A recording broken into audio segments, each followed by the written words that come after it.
जय श्री महाकाल। शक्ति साधना दैविक कृपा। बहुत साधक यही चाहते हैं कि हमें जल्द से जल्द शक्तियों की कृपा हो जाए और अत्यंत छोटा मार्ग हो। तो उन सब के लिए मैं आप लोगों को यह बताना चाहता हूँ कि चलो आपका कोई गुरु हो गया और मान भी गया, चाहे आपकी बातों से या धन से या किसी अन्य चीज़ों से आपने मना लिया, तो इसके बाद फिर वो विधान देगा। मंत्र साधनाएं जो होती हैं उसमें सर्वप्रथम जो होता है मंत्र होता है। एक भी अक्षर अशुद्ध नहीं जपे जाते हैं और एक भी अक्षर मंत्रों के गलत ना हो और एक भी अक्षर छूटे ना हो, नहीं तो वो मंत्र आपका अगर सहस्त्र बार जपोगे तो सहस्त्रों बार आपका मंत्र गलत होगा और आपको उस शक्ति की कृपा नहीं होगी, उलट आपको उसका अभिशाप मिलेगा।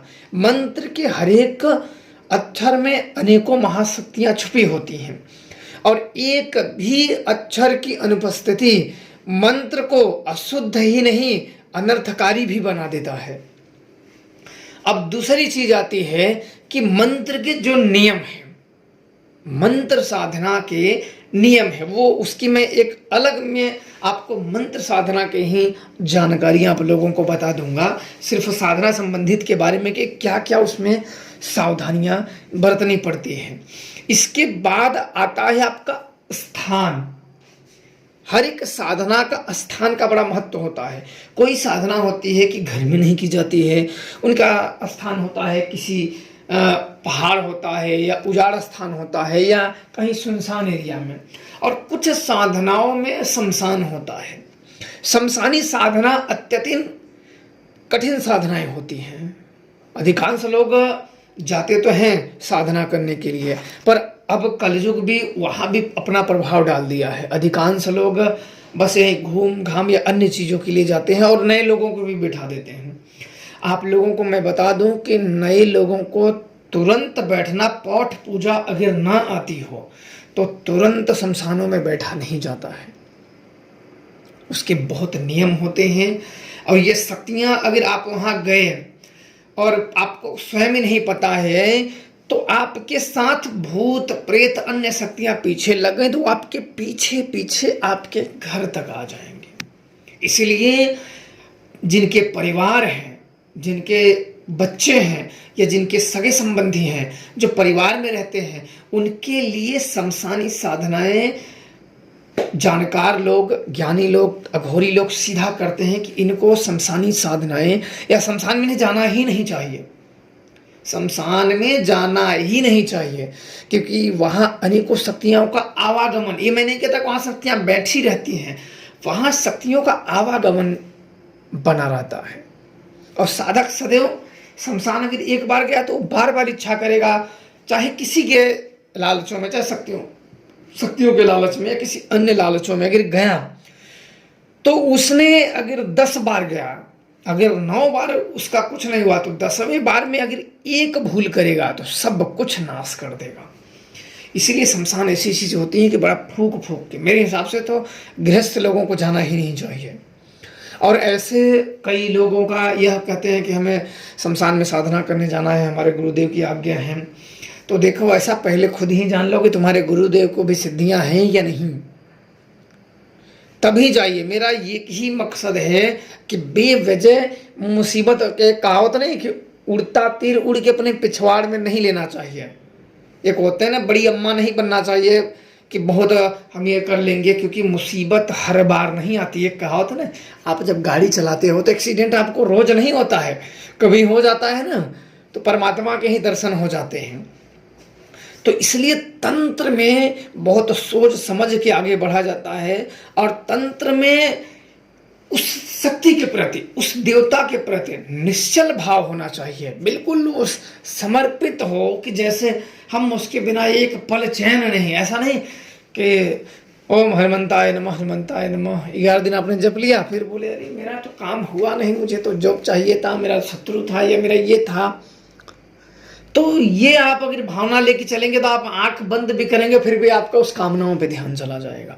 और ध्यान रखना, ये सब साधना क्रिया के लिए भटकना नहीं चाहिए। जब भटकने की नंबर आए ना तो वहां मौन हो जाओ, अन्यथा ये शक्तियां बहुत ही इधर उधर हिलाने लगती हैं, डावाडोल होने लगता है, संभले संभले नहीं गए। और कभी भी ध्यान रखना चाहिए, आपने कहा कि कई लोगों को बात करते हैं कि हम सिद्धियां लेने जाएंगे, तो देखो लालच और डर किसी भी इंसान को गद्दार बना देती है, इस बात का ध्यान रखना। एक तो होता है कि बेवजह आप बताइए कोई जबरदस्ती क्यों शक्तियां दे रहा है, क्यों दे रहा है? कोई नहीं देता, जिसके पास शक्तियां वो कभी नहीं देगा, क्योंकि वो जानता है उसकी कीमत ना। आपको भी पता है फ्री की क्या कीमत होती है। आप बताइए, आप कुछ वगैरह बांटे तो आ जाएंगे, भीड़ लग जाएगी, पर उसकी कीमत क्या?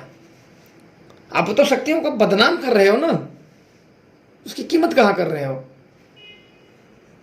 तो इसलिए दो ही ऐसे कारण होते हैं इंसानों के अंदर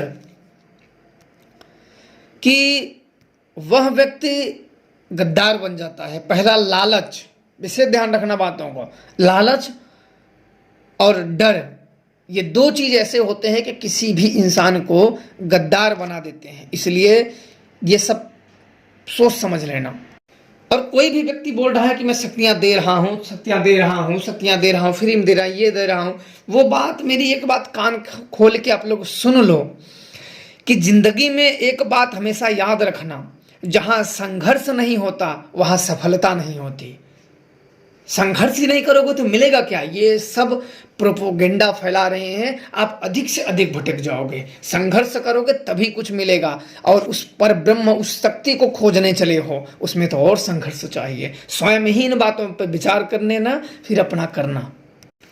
जब किसी भी इंसान अत्यधिक शक्तियां पाने के लिए यहां वहां दौड़ता है, भटकता है, तो जब नाश मनुष्य पर छाता है ना, तो सबसे पहले उसका विवेक ही मरता है। ये शक्तियां होती हैं, ये आपके पीछे अगर बुरी तरीके से पड़ गई ना, तो आप या आपके लड़के या आपके सगे संबंधी ये ऐसे बना देती हैं ना कि सभी तरीके से आपको बिल्कुल जर्जर कर देती हैं, तोड़ देती हैं। चाहे आपका धंधा हो, बिजनेस हो, काम हो, शत्रुओं की तरह बढ़ा देती हैं कि आप उनमें ही उलझ जाओगे। तो इन चीज़ों को बहुत सोच समझ के ही करना, अन्यथा जिंदगी में पछताने के अलावा कुछ भी हाथ नहीं लगने वाला है। मुझे एक बात याद आ जाती है कि जैसे कई लोग कहते हैं हम माओ शक्तियाँ दे देंगे, तो ऐसा सोचो बाहर से लहजे, बाहर से जो शब्द हैं वो बड़े रसीले हैं, लेकिन अंदर से ऐसे लोग बड़े जहरीले होते हैं, ये भी मत भूलना। आजकल के जो इंसान हैं सच्ची बातें दिल पे नहीं लेता है और झूठी बातें दिमाग पे ले लेता है। तो बहुत ही अजीब विडंबना है। और जिंदगी में कभी भी गलत फहमी मत रखना, क्योंकि गलत फहमी मीटे ना मीटे पर रिश्ता जरूर मिट जाता है। तो इसलिए पहले मेरा यही है कि तुम मेहनत करो, तभी जानोगे ये शक्तियां। इस खुद ही आदमी नहीं जा रहा है किसी के पास, तो शक्तियां क्या देगा? मैं इन चीजों को नहीं मानता ये, और मैं ये सब करता भी नहीं, क्योंकि ऐसे चीजें सिर्फ और सिर्फ लोगों को बेवकूफ बनाने वाले, और वो व्यक्ति स्वयं भी भटक रहा है और दूसरों को भी भटका रहा है। और कई जगह पे आप देखते होंगे कि इतना आपको मंत्र जपवा देंगे ना कि आपके ही जप के द्वारा आपको कुछ कृपा या अनुभव प्राप्त हो जाएंगे, वो आप सोचोगे कि हमें फलाने ने दे दिया। मैंने कई कपटियों को सिखाया है, और जो पैर पकड़ पकड़ के आशीर्वाद मांग के, और अंत में उन सब ने कपटी ही की है। तो इसलिए शक्तियां ऐसी होती हैं ना कि इनका जो मार होता है बहुत बुरा होता है। मैं जानता हूं किसी के लिए गलत शब्द नहीं करना चाहिए, ना बोलना चाहिए, पर जो समाज में हो रहा है, तो लोग कहाँ जा रहे हैं? लोग देवी देवताओं को छोड़ के अपने सिर्फ स्वार्थ के पीछे भाग रहे हैं। वो खड़ी है कि हमें आप पूजो, हम आपका मार्ग करेंगे, हम आपका मार्गदर्शन करेंगे, आपसे जुड़ेंगे, आपकी मदद करेंगे। पर हम क्या करते हैं ना, दिल से नहीं जुड़ते, हम दिमाग से बस जुड़ते हैं, और यही हम सबकी विडंबना होती है। कभी अकेले में जाओ, ये सिद्धियां करो, साधनाएं करो। मैं अपनी एक वाकया बताता हूं। सबसे पहले जब मैंने मंत्र सिद्धि की थी, तो मंत्र सिद्धि और मंत्र के देवता खिलाना दोनों अलग चीज होती है। सबसे पहले क्या होता है कि मंत्र सिद्धि होती है, फिर मंत्र शक्तियों में कई देवता होते हैं, फिर उसको खिलाना होता है। तो जब मेरे गुरुदेव ने, मैं अपने गुरुदेव की बात बता रहा हूं, मुझे याद आ गई उनकी, जो मैंने अपने जीवन में किया था, और शायद आप लोगों को जीवन में कुछ सीख मिले। तो मैंने जब साधना सिद्धियां कर ली, करने के बाद तो मेरे गुरुदेव ने एक दिन कहे कि ये नवरात्र आ रहा है, वो चैत्र नवरात्र था, बोले कि तुम्हें मंत्र की शक्तियों को भली भांति पूजना है, और जो अगर शरीर पे आ रहे हैं उन्हें बुलाना है। तो मैंने बोला अच्छा ठीक है। तो एक दिन बीता, हालांकि सारे मंत्र तो काम कर रहे थे। एक दिन बीता, कुछ नहीं हुआ। 2 दिन, बोले कि 9 दिन आपको व्रत रहना है। तो कुछ हम लोग आलू ओलू या कुछ ऐसी चीजें जो फल फूल है वो खा लेते थे। 2 दिन बीता तो थोड़ा थोड़ा मतलब शरीर पकड़ते थे, निकल जाते थे। फिर तीसरे दिन मैंने बोला गुरुजी आ रहे हैं, चले जा रहे हैं। बोले कि तुम पानी भी छोड़ दो पीना, पानी भी छोड़ दो। तो मैंने कहा इससे क्या होगा?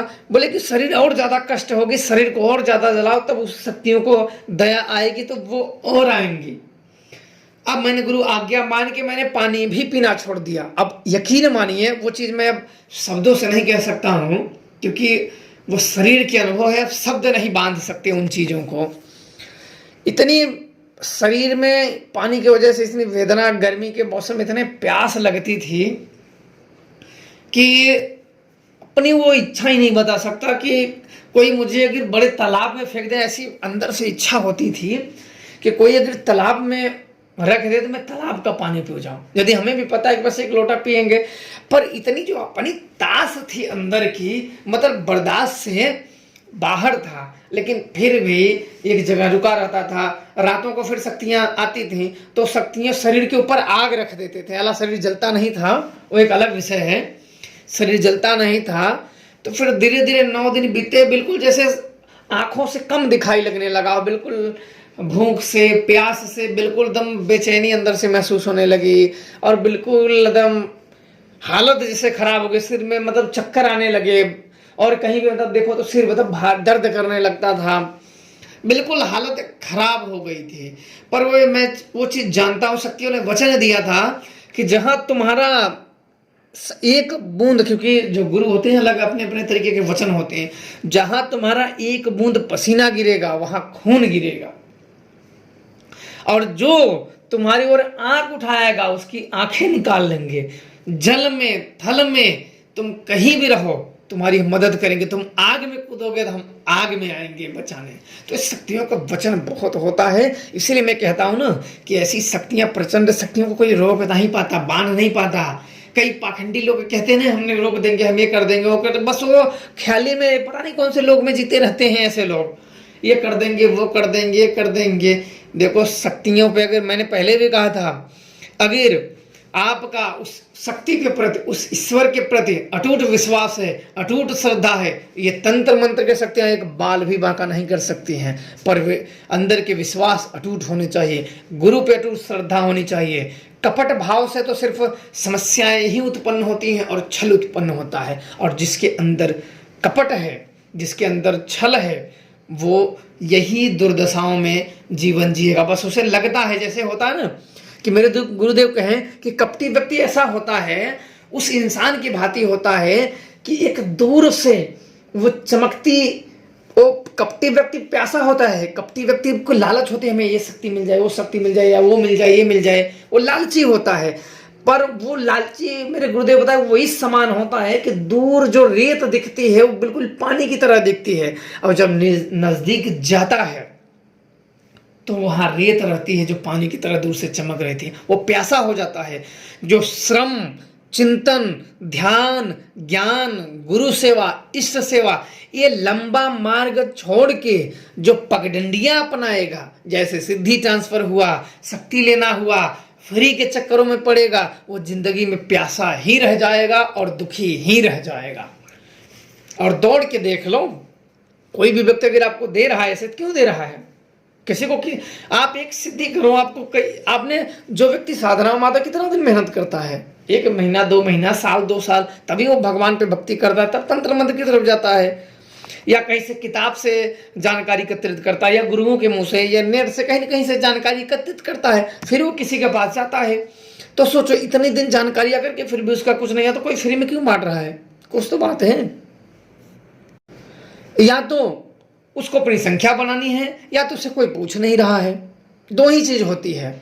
और इस सब चीजों में जो कर रहा है वो तो उस ओत का तो सर्वनाश निश्चित है, पर जो करवा रहा है उसका भी होगा, लेकिन उसका बाद में होगा। जो कर रहा है ये तो बिल्कुल जैसे मेमने की तरह है कि बस उसको लेके जाओ और जहां उसको काटते हैं उसका भी मूड़ी रख दो, तो उसको क्या पता, उसको लगेगा कि हमें चारा खिला रहे हैं, पर वो क्या जाने बेचारा कि उसका भी अंत होने वाला है।